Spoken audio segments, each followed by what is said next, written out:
Hello and welcome to DDOCast episode 420, recorded on Sunday, March 6th. I'm your host, Patrick. This week's screenshot, System Backup Relaxes in House Kundarak, in the 261st screenshot of the week. Nice little shot of the Kundarak Bank in the moon. We like to talk about Dungeons & Dragons online nearly every weekend. You can watch us in Twitch, YouTube, the DDO forums, iTunes, and from our website at DDOcast.com. DDOcast is hosted by Cyber Ears, the awesome podcast hosting network. Shows are usually available within a few days of recording, and the next show will probably be next weekend. You can stay updated by following us on social media pages or our website, DDOcast.com, where we have a calendar. On the podcast this week, Update 30 hit live. Gnomes are here. Let's talk about that a little bit. Also, we're going to go back to a walkthrough. Haven't done one in a long time. Kind of wanted to focus on some other things. I needed to do a simpler show this week. My schedule was a bit of a moving target, and I've got a lot of stuff going on right now. So it was something I could do by myself as time permitted. But we'll do that at the end, after the news. I'm going to start with the news section. The big news this week, Update 30 hit. That means gnomes are alive and on the servers and running around. There are many of them. You have probably seen a few of them, if not more. They are numerous. So some stuff about that. Obviously, we'll talk about a little bit with the release notes. Kind of one of the things to mention, the recommended world was changed from Arganessen to Orion.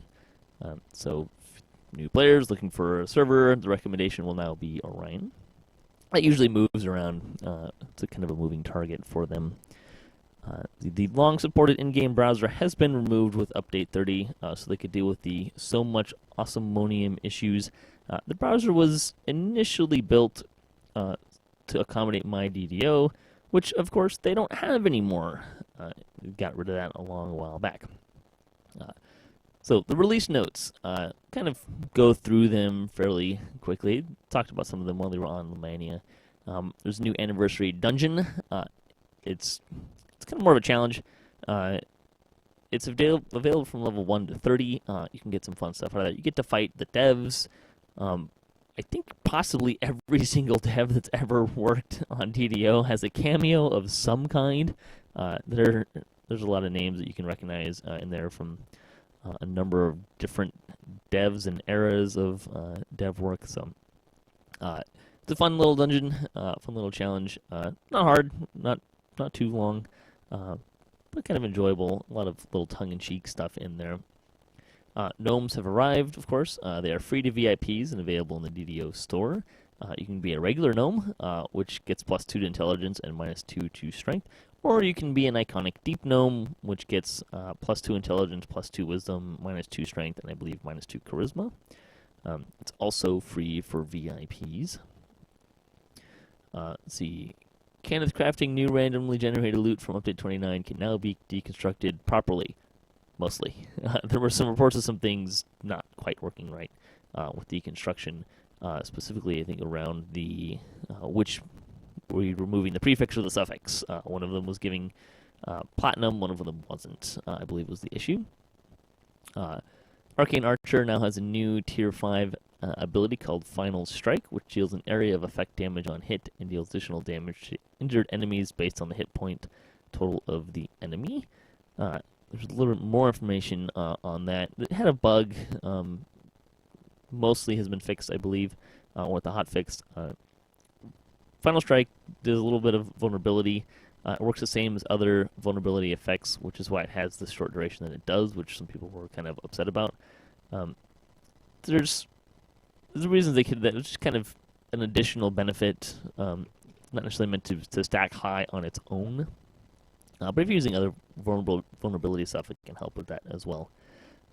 Basically, what it does is it does 2d6 plus 1d6 per ranger level on a hit. Additionally, if the target is at 50% health, they take 5d20 damage. If it's at 25% health, it's 25d20, and if the target is at 10% health, it's 100d20 damage. The damage does not scale with range power, and all of that, I believe, continues to stack. So whatever, if they're at 10% health, they'll take all of the damage. that I just listed, which is a fair bit of damage. It's a pretty nice thing. And it's AoE, which is really fun. Other things from the release notes. Let's see, the Soul Eater's cone shape had its casting time reduced. The Artificer Arcano enhancement tree got a little bit of adjustments. The Exalted Angel's Excoriate ability has been fixed to no longer stack its effect on itself too many times, which could cause some lag. The Sign of Limbo's spell damage proc now only functions on offensive spells. Let's see. The special 10th anniversary gifts can be obtained by trading a token, which will probably be in your ingredients bag if you can't find it in your inventory.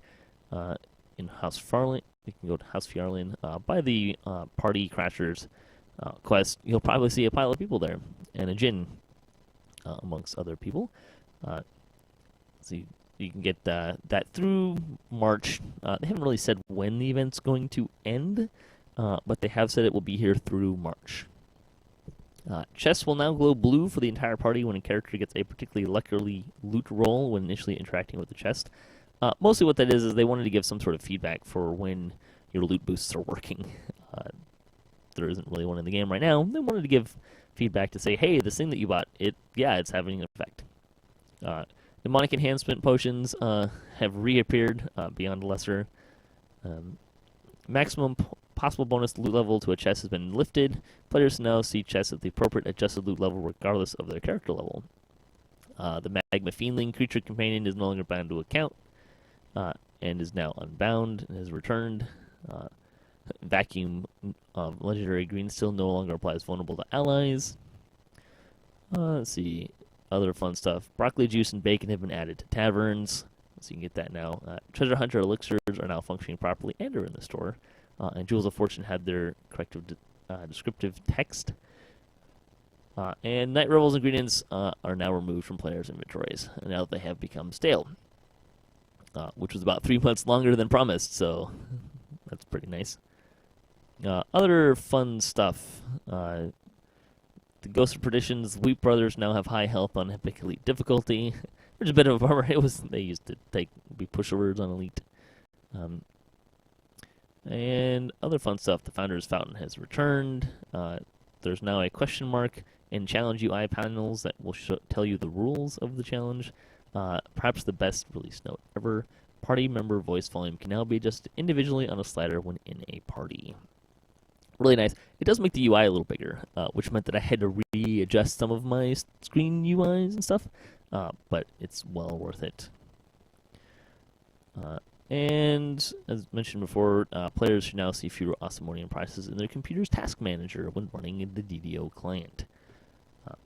And also the game credits were updated, which I thought was kind of funny. Some bugs. There was a hotfix that fixed a lot of things, specifically with some doors that were making it difficult to complete several quests, including Temple of Elemental Evil Part 2. They added some items to the 10th anniversary gift list. There was an XP gem and the Sword of Shadows, and I think Cloudburst from Reaver's Fate were in there. They fixed the Lesser Dragon Mark of Scribing, and the Arcane Archer's Final Strike was worked on to make it work correctly. And they also corrected a sound issue with chests and loot. You would open a chest and it would be really loud. Make some loud noises. It was not a deliberate change, but it did happen, and they had to figure out what happened and fix that. Some of the items, or all of the items from the party, are broken. Kurdovan wasn't really able to tell us definitively if that was intentional or accidental. You can kind of see it as a tongue-in-cheek, as things being broken when they hit. It's surprisingly difficult to fix that. However, it's really easy to buy them and go and repair them. Also, the durability and the health of the items is not accurately reflected in the list. Apparently, it has higher values when you actually get them. Other stuff. The Oracle of Wisdom can be found in the Hall of Heroes, as well as in the party. This is the thing that Termite was doing. What it is, you can click through and it'll give you basically what players said, and it references who said it, attributes the quote. So you can kind of cycle through those. It's kind of fun. Recognize some names probably. a nice list. It seems to be random. I did see some repeats pretty quick, but I'm not sure if it. I didn't spend a lot of time cycling through them all. But it's kind of a fun thing there. Bonus days through today, March 6th. You get 20% Heroic and Epic XP, yeehaw, plus a +5 VIP XP bonus. Store news. New stuff to the store. Gnomes. The Gnome and the Deep Gnome are both 1,295 turbine points. You can also get Iron Defender creature companions that are between 395 and 495 turbine points. They also have tricks that are 50 to 150 turbine points. And you can buy the Treasure Hunter elixirs, which are 20 to 300 points. Sales, the fun stuff. Their anniversary special is still going on through today. You can get +7 stat tomes, autos boxes, traveler's trunks, +3 tomes of fate, and +20 hearts of wood through today as of the time of the recording. You can also get double bonus points through today, March 6th. Through March 10th, you can get 35% off of the Harper Agent, Veteran Status, Stat Tomes, and Select Classes. You can also get a free Greater Remove Negative Level Potion, one time per account. Community news, the 181st DDO Chronicle. DDO Character Planner has been updated with Update 30 and Gnomes, so you can get that already. Nice job on getting that out, guys. That was pretty impressive. Some lucky DDO players are also getting dice. Jerry mentioned this last week. If you are a particularly early joiner of the game, if you've been playing for a long time and continuously, and or if you have spent a lot of money in the DDO store, apparently you can also get on this list. They only have about 500 dice that they're sending out. But it's a little dice bag and a D20 and 2 D10s, or a D100 if you prefer to think of it that way. So it was kind of a nice gesture to some of the long-term players to celebrate 10 years. The Highlords of Malkir hosted Vision of Destruction, Tower of Despair, and Epic Chronoscope teaching raids on yesterday. So it's always a great thing that they do there for that. If you want to learn some raids, you can go on your own Solona. You can play with them, and they'll show you around. The guild for the week. Cenobites are a new guild on Argoness looking to help each other with past lives and higher level questing and raiding. The comment, what is a gnome's favorite song? I'm going to go with the Oompa Loompa song, or something polka. Just kind of have the idea of the gnomes kind of doing that bounce up and down thing to the beat. So I'm going to go with something along those lines. Fansite news for the Chronicle. DDOCast celebrates 10 years. That was our 10th anniversary special. We had loads of people on the show. Another reason why I went really simple this week, or a lot of people on the show last week, was fun, but also a little wild. DDO Players News celebrated the anniversary with special guest Cordovan. Poor Cordovan, he did the rounds last weekend. He was on our show. He streamed for 12 some odd hours, and then streamed with the Damsels of DDO for another probably 4 hours or so, and was on their show. So he got around last week. Get some sleep, Cordovan. DDO Gamer finds the gnome, had some pictures and some articles about that. Even Note writes a Filk and debuts a video in honor of DDO's 10th anniversary. It's kind of a fun little thing. Order of Syncletica delves into the religions of Eberron. Enrique looked at the House of Zind out in Shindelrin, and the Unheroics entered the Tide Turns. Other stuff in the Chronicle. Cordovan interviewed numerous members of the DDO team, past and present, during the 10th anniversary live stream. So you can go to their YouTube page and check those out. There's some really great interviews in there. There's a pretty wide variety of people. There's some past producers, some devs who have worked on the game in various stages of life, including a lot of information about the creation of several dungeons, including the Pit, and a whole load of dungeons, really. There was an interview with, I believe it was Nobob, about the creation of hand wraps and some of the stuff about that, and a lot of background stuff. There's a QA intern in there, so a lot of nice wide variety of people stopped by, and you can catch a lot of those on YouTube.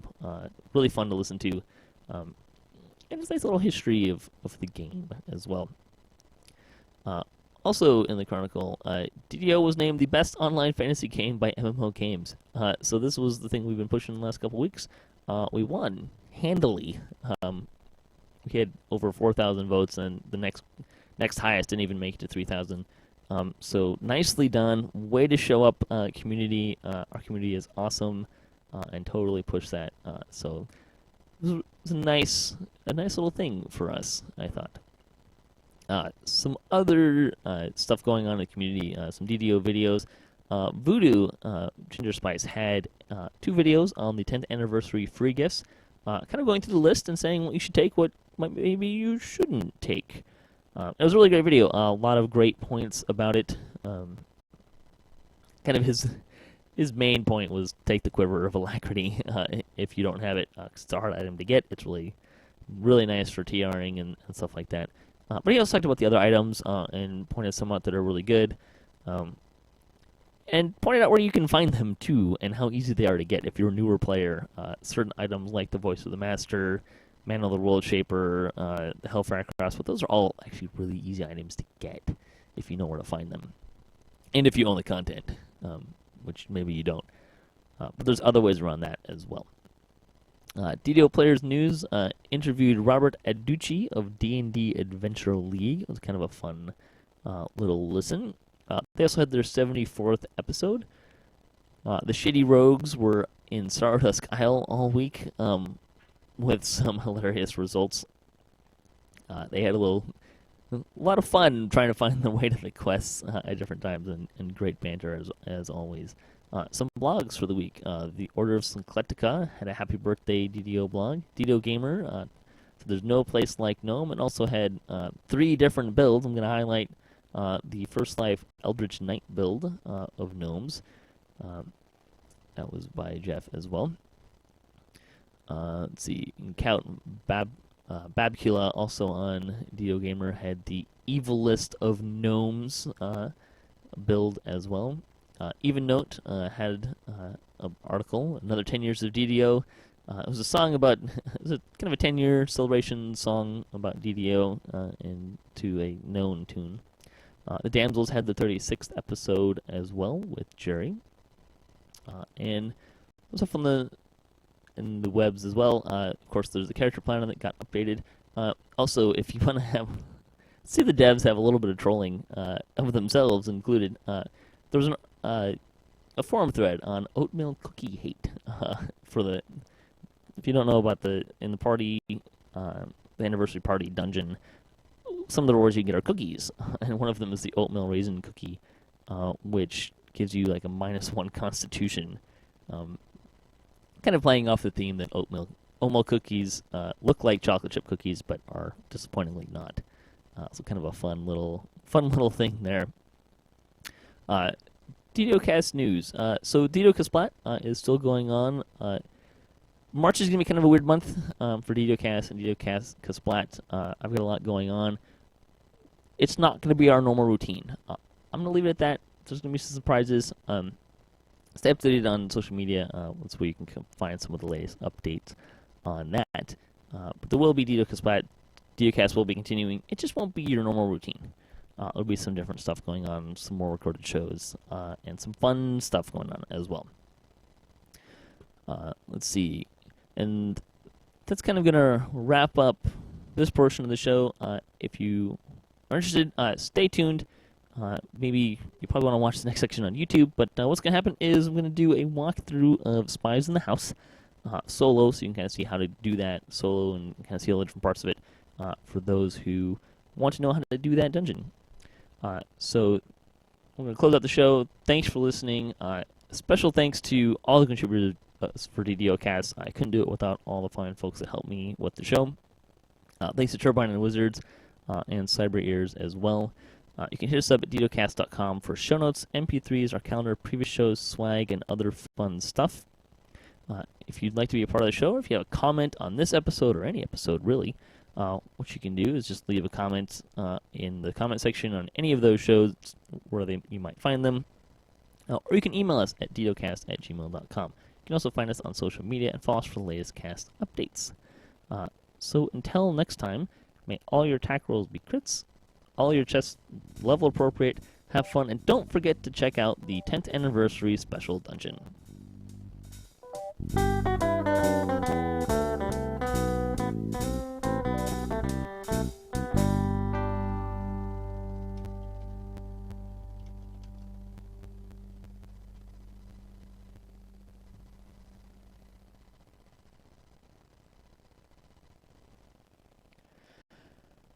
Alright, so we're going to do a walkthrough of Spies in the House. This is in House D. It is probably one of the more popular XP runs. However, it is a bit challenging, especially if you don't know what you're doing.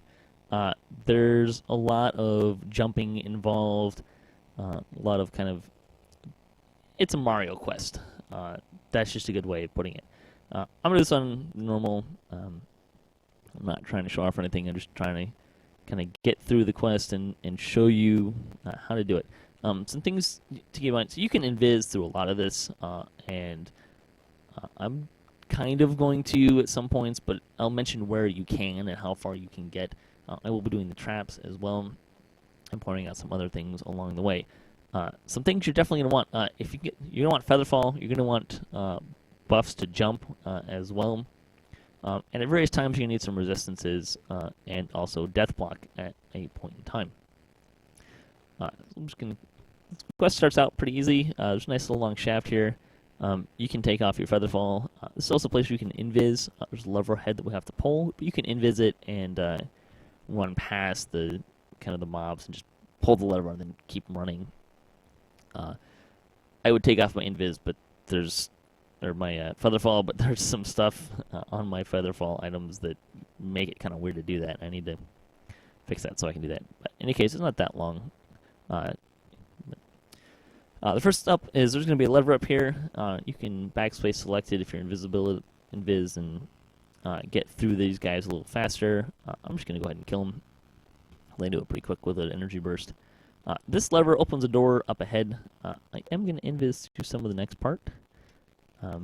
You'll see a lot of groups kind of want to do the traps and everything. I am doing it first time on this character on normal, not bravery, but you can see it's worth quite a bit of base XP even on normal. So you'll see a lot of people do this, run this twice a day, because once you get it down, you can cruise through it pretty quick.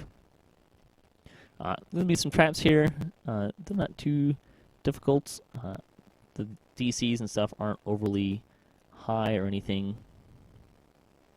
I'm actually getting critical success without having remembered to put on my disabled device item and rolling 9s, so gives you an idea that they're on normal, they're quite low and quite easy to do.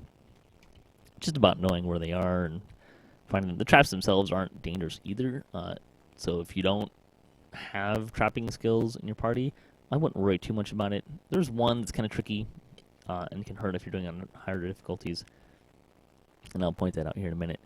Now I'm invising through this section. It makes it a little bit easier, a little bit quicker, particularly if you're soloing. Or if you're kind of leapfrogging, what I like to do is if you get multiple people in your party, you can have someone kind of run ahead and kind of run past some of the stuff while other people kind of clean it up behind you.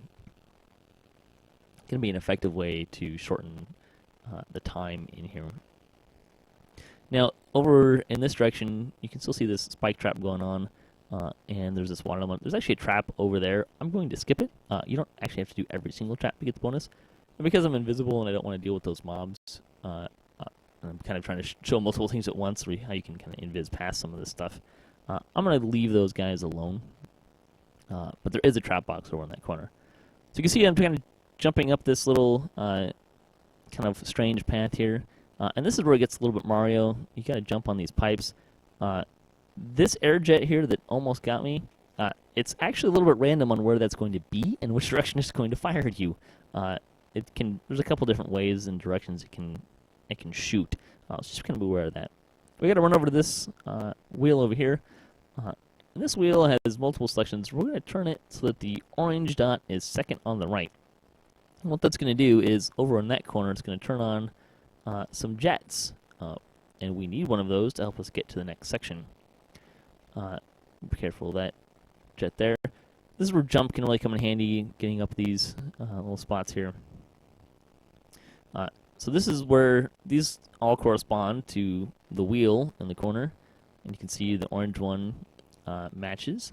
Although it's kind of a strange match. It's not, as you're looking at it, it's kind of in the same orientation. So we're going to stand right in front of this one and let it blow us way over here. You might get stuck behind the box or something, but you can get out pretty easy. Now, there's a whole bunch of skeletons over here. We're going to kill them, but before we do that, we want to pull this lever. This valve up here. This valve is going to open a door leading to that bridge and more of those green little gems lit up. That's important because we're going to want that later. These guys we are going to kill. The reason being is every one of these archers and skeletons here corresponds to one of those green gems. You can see I just killed one. It turned orange. We want to get behind that door. There is a very... It's an optional, but it has a lot of nice XP, and we like XP, and that's what we're doing this for. As you can see, I'm kind of taking advantage of how these skeletons are placed and using improved precise shot. On normal, these aren't very hard to kill. If you do kind of run up a different path, you can end up with more mobs here. They're not important in terms of getting that door open, but they will be here and kind of messing with you. Mostly gargoyles and some necromancers. Again, not difficult to deal with, but they're going to be here.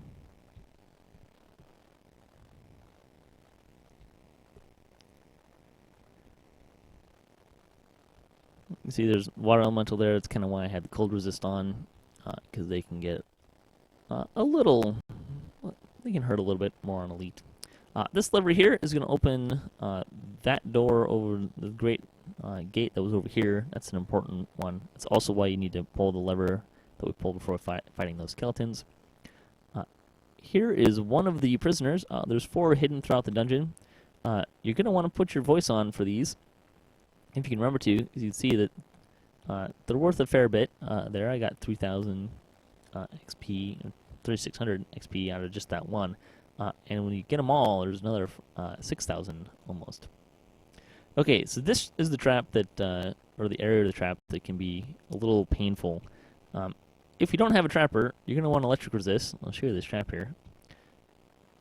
That trap can actually hurt pretty good if you're running this on elite or hard even. There's actually a couple traps here that we're going to want to make sure that we get taken care of. Okay, I am not going to show you the next one because it's kind of a bit of a pain. But the next part is actually a grease trap, and you notice we're going up a hill, which of course means that you would kind of slip and slide back. So you might need a freedom of movement. It will wear off after a while, but it can be kind of a pain to get up. Also because there's also a fire trap associated with that box as well. It's kind of 2 traps in one. The problem here is there's also air jets here that are going to blow you back down that hole, which can be kind of a pain as well. So this is kind of the one area where having a trapper is really handy, is these 3 traps here. You don't need one, but it's helpful. Our next prisoner is back here. Those methods that came and said hi are usually parked over here as well. Okay, now you can invis through the next portion. I'm not going to. I'm going to kill some of the stuff here. It's pretty easy to kill, but you can invis for a while. There's going to be a skeleton spawn right here. And again, you can just run past these guys. There's also some methods down here. And you can run past these guys as well and just jump up on the ladder. Now you can see that there is an electrical trap here. It'll hurt, possibly, if you're doing it on higher difficulty. There's a box for it, but I run past it all the time. If you get an electric resist, you'll be fine getting up the ladder. And we're already up to neutralization bonus. Remember, we did skip a trap. There's another one up ahead that should give us the ingenious bonus for the whole dungeon.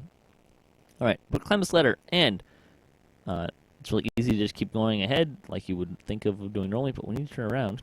The reason being is there's a couple of boxes behind us. And we want these boxes because we want to get a vandal bonus for breaking stuff. That's another little bonus of XP. There's also a little chest back here, which is kind of fun. It is a locked chest, so you will have to unlock it in some manner. Not too difficult. So make sure you get those boxes. The boxes in this quest there's not a lot of them, but they are hidden fairly well. Let's take a door here. It doesn't go anywhere. It's kind of an oddity. I guess there is a lever there, but don't really ever need to deal with any of that. Okay, so here are our first arcane skeletons, and the thing to know about arcane skeletons in this quest is they cast Otto's Irresistible Dance with range. They're kind of pain in that way, but they can do that. So there's a couple ways around that. You can kill them really fast, like I did, which is easy on normal, although they still can do it to you on normal. You can also get spell absorption if you're a melee and you got to run up there, which is not a bad idea. Now you will notice that everything's dead here, but there were the three skeletons here, 2 arcanes and 1 normal skeleton. Those 3 correspond to these gems over here, which are now orange. They will be green until they are dead. You need to kill them so you can open this lever and open that door. So you can invis from that second prisoner up to this point, basically. That's where you kind of need to stop. Here's the third prisoner, and in a kind of an oddity, you don't actually even need to open the door. You can just talk to her and let her out. This door you do, however, have to open because there's a chest behind it. Or you can skip the chest. A lot of people do. That is your prerogative. And here's the first shrine. You can kill that little spy there and use the shrine. I'm going to skip it. I don't really need it at this point.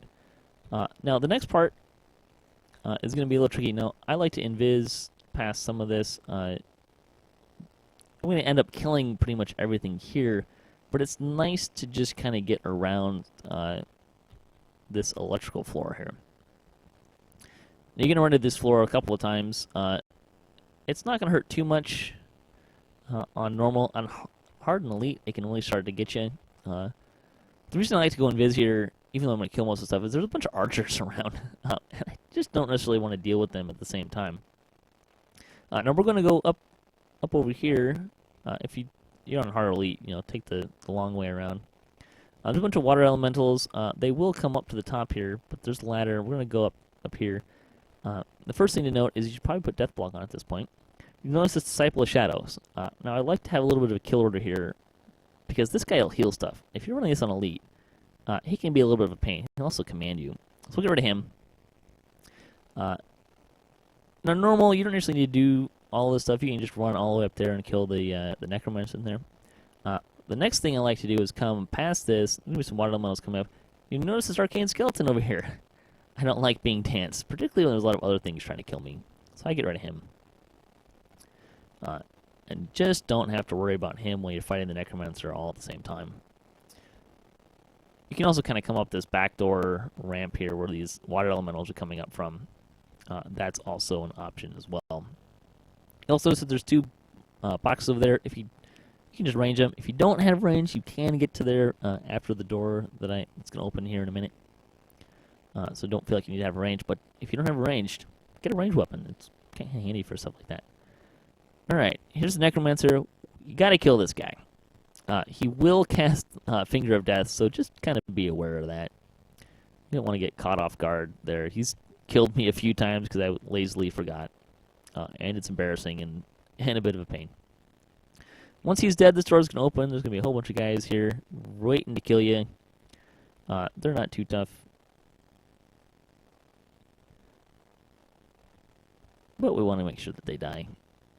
Particularly if you're trying to get onslaught bonus, which I probably won't get just because I skipped the stuff in the front. But I kind of wanted to show some of the invis methods here as well. There's another chest here, and a lever, which, to be honest, I sometimes pull on some. I think you have to pull it, but I'm not sure. Alright, so you can actually invis here and get through a lot of this stuff. I'm not going to. It's mostly just archers. But there's also a couple iron defenders, and there's going to be some animated armors that are going to pop up here in a minute as well.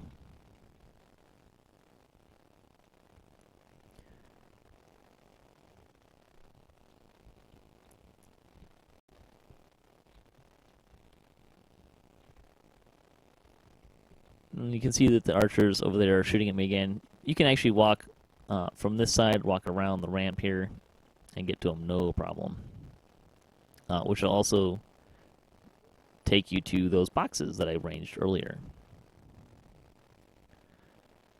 Alright, this valve here, we want to make sure we pull that. The reason being is this opens the door for the last prisoner. There's a shrine up this ladder here, and there's a couple more boxes over here, which we'll take care of. There's another lever over here. You don't need to pull it. There's actually a lot of levers in here that you don't necessarily need to pull. I see a lot of people just kind of pull everything, just because they don't really know what they do. And to be perfectly honest, I don't know what each lever does either. Like I said, there's a lot of them and you don't necessarily need to. I know which ones I need to pull and pull those. Now you can kind of skip that little floor over there, and the whole necromancer thing. I mean, you got to kill the necromancer to complete the quest. You can actually abundant step or boot over to here, but you can't. There's going to be a gate there that I think that lever pulls, or it's either activates when you pull the lever by the necromancer or you kill the necromancer. Here's the last prisoner. This is a really good time to put your voice on, because you get not only the 3,600 for rescuing her, but you also get the 7,000 for rescuing all of them at the same time. So that's a nice little bonus there. We're going to do a little more Mario stuff here, climbing some pipes. This lever here, this valve, you do need to pull. That one's kind of important because it activates a jet over here that we're going to need. There's also a trap here, which you can actually see before you even need to, before you search. And there was the ingenious debilitation bonus. Like I said, you don't have to do that one at the beginning. Now this part's a little tricky. This is going to shoot us up through that hole. For whatever reason, this is kind of a pain sometimes.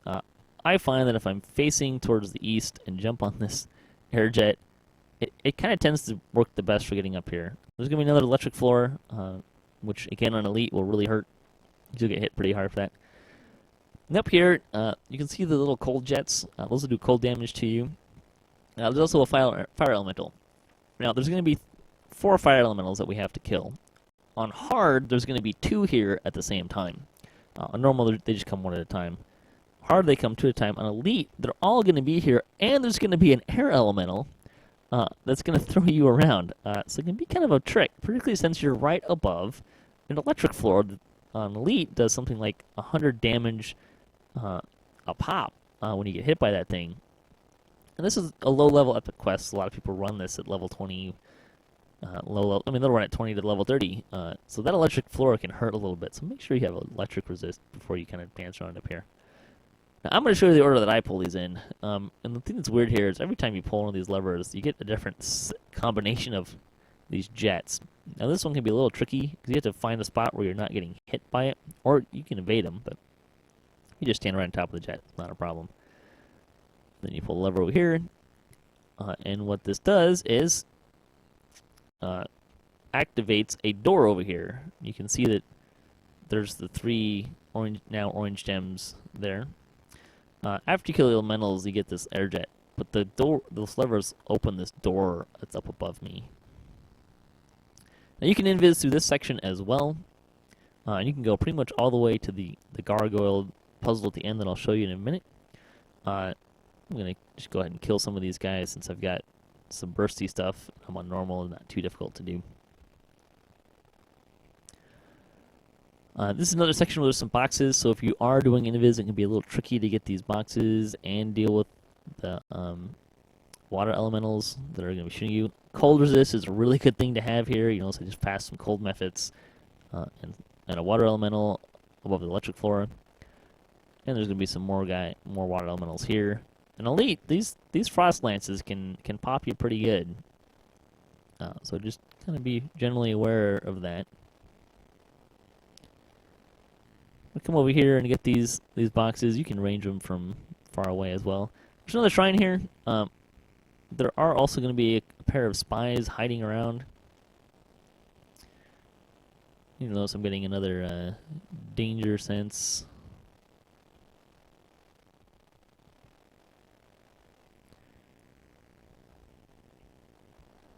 Which I'm going to ignore because I'm not actually even sure what it's telling me. Alright, we're almost done here. Getting towards the top.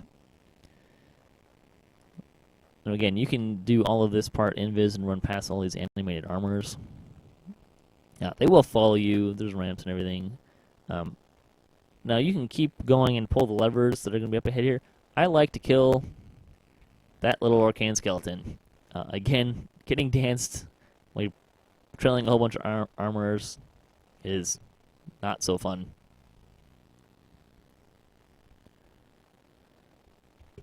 Alright, there's another trap here, and there's 2 levers, and you'll see kind of an open door on the floor. Now, you can jump across this, but there's another door up ahead that activates at the same time. That one's closed, this one's open, and they switched. These 2 gargoyles are doing this whole I can only tell the truth and I can only lie puzzle thing. There's 2 levers, I just pull one. I chose wrongly, so I got an electric trap in the face, which you can disable. I think. No, maybe not. One's an electric trap, one works the doors. It's a 50-50 chance. I usually just pull one and don't worry about the gargoyles. They will eventually activate and try and kill you, which maybe if you need the kills to get to onslaught bonus, you might do. I am a ways away. The onslaught bonus is around 105, I think. 104, 105.